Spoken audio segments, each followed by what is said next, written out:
challenge to come up with something for like every day for different holidays. It's a challenge, which is why I lasted here and like a poem a day. Well, this will be fun. And so, in the back of the other magazine, I run two magazines. One is CC&D, which you guys heard about. The other one is called Down in the Dirt. And based on somebody's title, this one is called Going Off Grid.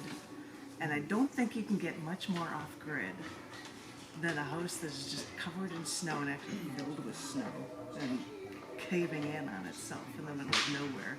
I believe it's probably one of the few places in the world where they don't have cell phones or are able to get to internet connections or anything. It's in the middle of nowhere. So this is called Going Off Grid.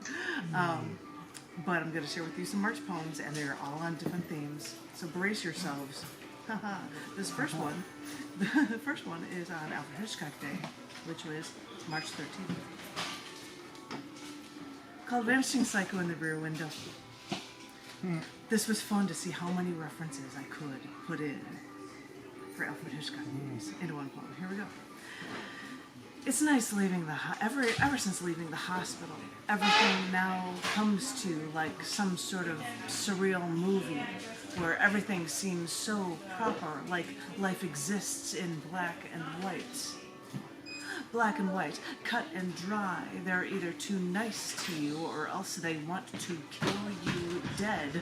So start strenuously searching. Look to see the full color truth.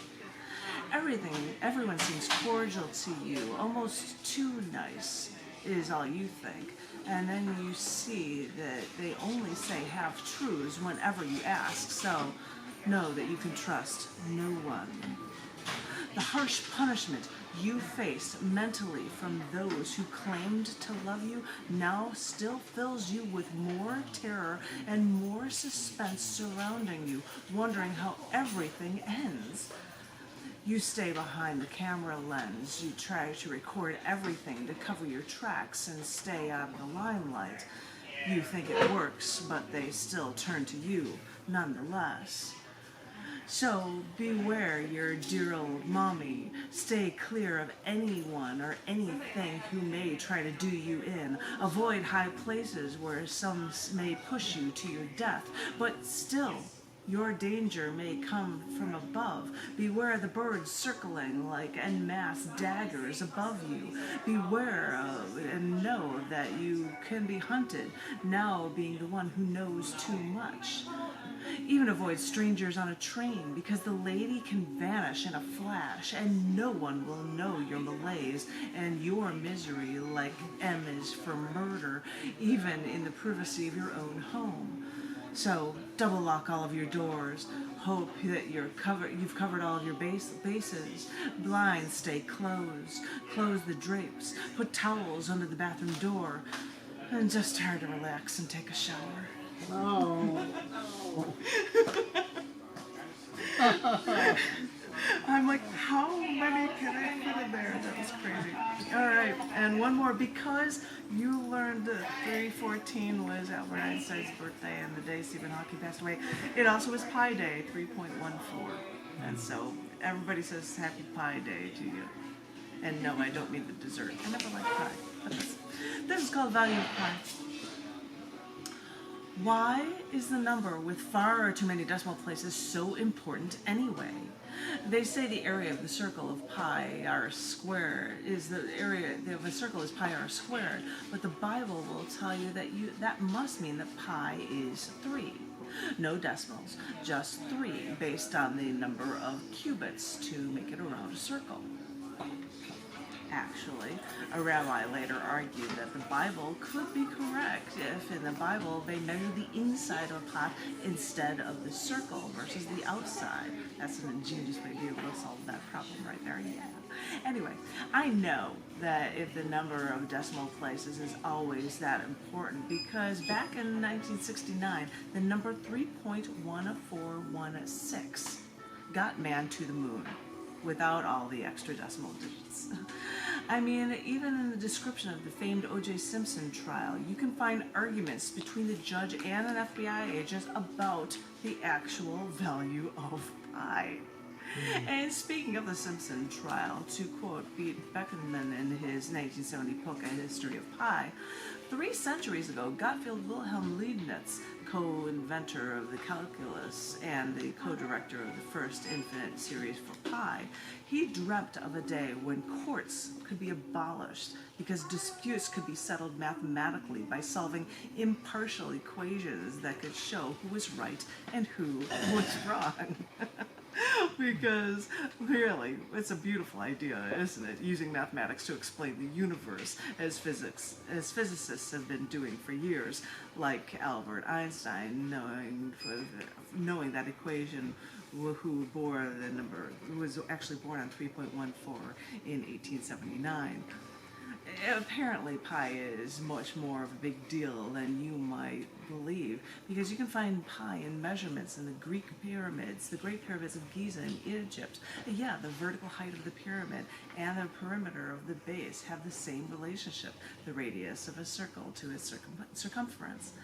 And really, if the pi number, or Archimedes constant, is that 16th letter in the Greek alphabet, it's such an irrational number since it can't be defined as a fraction, and probably why I'll never remember it beyond any more numbers. But if and by in the first place, why, when astronomers didn't have massive computers or expensive calculators back in 1960s, did they settle on 3.1416 for pi?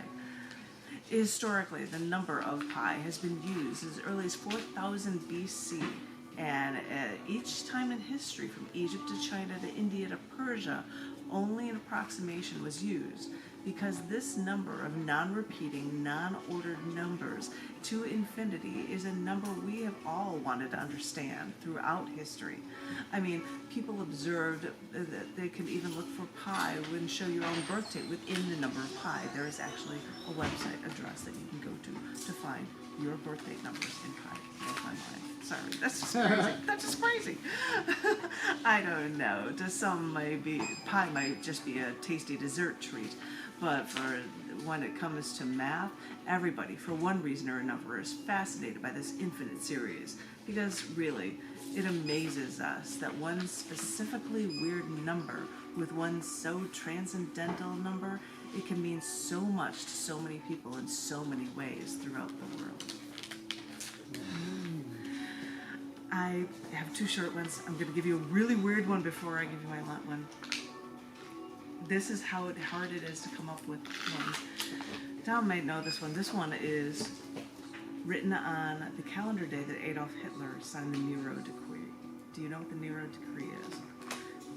This was when the war was going so horrifically that he's like, they're going to try to take us over, then let's just leave us scorched earth so that they get nothing. So he was just commanded to ruin everything.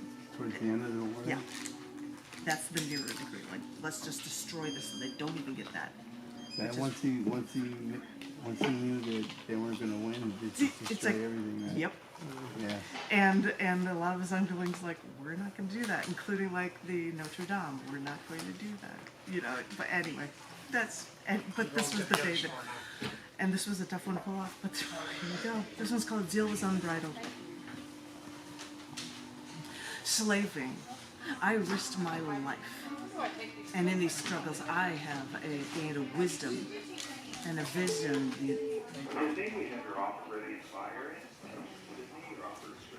Messing with your flow. I'll start that again. Slaving, I risked my life, and in these struggles I had a vision the entire fatherland would ultimately embrace. This was your salvation. You begged for it. Your zeal was unbridled. But as time wore on you and the masses who were too blind to truly fulfill your destiny, you don't understand. I had earned the Iron Cross from my unbridled heroism. I fought in the streets for the right kind of government, for my people. And I changed my life so I could be your servant, and now you so betray me. I have always fought, and it has always been my decree since the beginning to never surrender. And as I continue to fight, all I see around me now are cowards. You Well, you should want to die instead of turning your tail to run. Deserters. You deserted your destiny, not me. This is the only proof to me that it was never your destiny after all, and each and one of you should perish. And if the enemies come to take over my land, we should leave them nothing, only a scorched earth. And since my people stopped fighting, let them die too. I want to make this clear. It was not my vision that was faulty. It was your inability to fulfill your goals and ultimately make this empire reign 1,000 years. Your unbridled love for these ideals should have sustained you. So, you have no one to blame but yourself. So true too, because That's so hard to do everything in the voice of Hitler. yeah, But now I'm going, or I doubt you guys want to talk about it. So I'm going to end with a piece that I wrote for Lent. And it's called Xenogeny. is it called? Xenogeny is with an X. It's meaning that someone is very different from everyone else. Give me this time, after the richness of our foods and our excess drink, wallowing in our wealth with our gluttonous indulgences, please allow me this time. As days grow longer, I'll need this time to reflect on myself, to contemplate the world, to reach a better understanding and connection. Consider this penance for all that I have done, and trust me, I will keep all of my strength as I sacrifice during these 40 days and 40 nights to focus on what I truly need and what I truly believe.